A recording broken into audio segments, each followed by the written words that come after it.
Segurament, si li haguessin preguntat de petita què volia ser de gran, mai de la vida se li hagués passat pel cap de dir que DJ.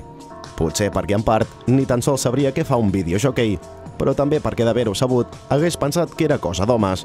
I és que en àmbits com la música, l'art i la tecnologia, les dones n'han quedat freqüentment excloses.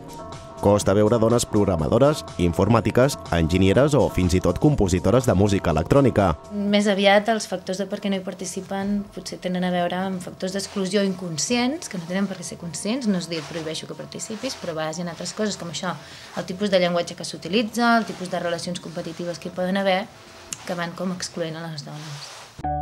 El grup de recerca Dones Tech tracta de trobar respostes a per què les dones estan apartades de les noves tecnologies. Tot va començar el 2006, quan els van proposar de fer una recerca sobre els accessos i usos de la tecnologia per part de les dones a Catalunya. Va ser així com va néixer el projecte Codilela. L'objectiu inicial era saber de quina manera accedien les dones a les tecnologies, com i per què les feien servir. Les dones en un munt d'espais no han estat, diguéssim, estimulades, no? I moltes vegades inclús et deien que l'ordinador està a l'habitació del meu germà, no? Llavors, clar, cada vegada que havia de jugar havia d'anar a l'habitació del meu germà i ens havíem de barallar i no sé què. O sigui que al final dius, doncs mira, ja no m'hi poso més, no? I tot i que comencen a entrar en aquest món tecnificat, fins ara predominantment masculí, encara queda molt camí per recórrer, com apunten al documental Codilela, que és en bona part el resultat d'aquesta recerca i experimentació tecnosocial. Es va projectar durant el Festival Femelec a Barcelona.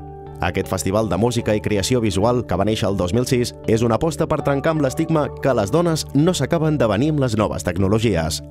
Mujeres creadoras siempre han estado. La cosa es que se ve mucho menos, hay menos visibilidad y espacio, es digamos, un mercado o un tipo de actividad que predominante ves a chicos trabajando, ¿no? Algunes fan servir samplers que extreuen de discos i que retallen i enganxen per crear nous temes incorporant ritmes d'altres latituds. I d'altres juguen amb la imatge per crear atmosferes i fer viure al públic una experiència on es barregen sensacions.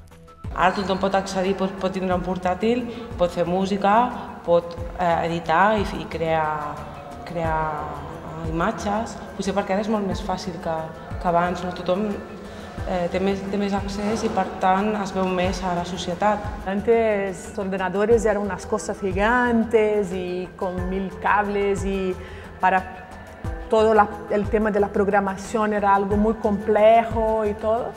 Y hoy en día el lenguaje se va actualizando. Nosotras yo creo que somos de la generación de la transición, ¿no? Porque no hemos nacido en un mundo tecnológico 100%, ¿no? Pero ves a los niños, parece que ya nacen con el chip del chat y el teléfono y los juguetes y todo.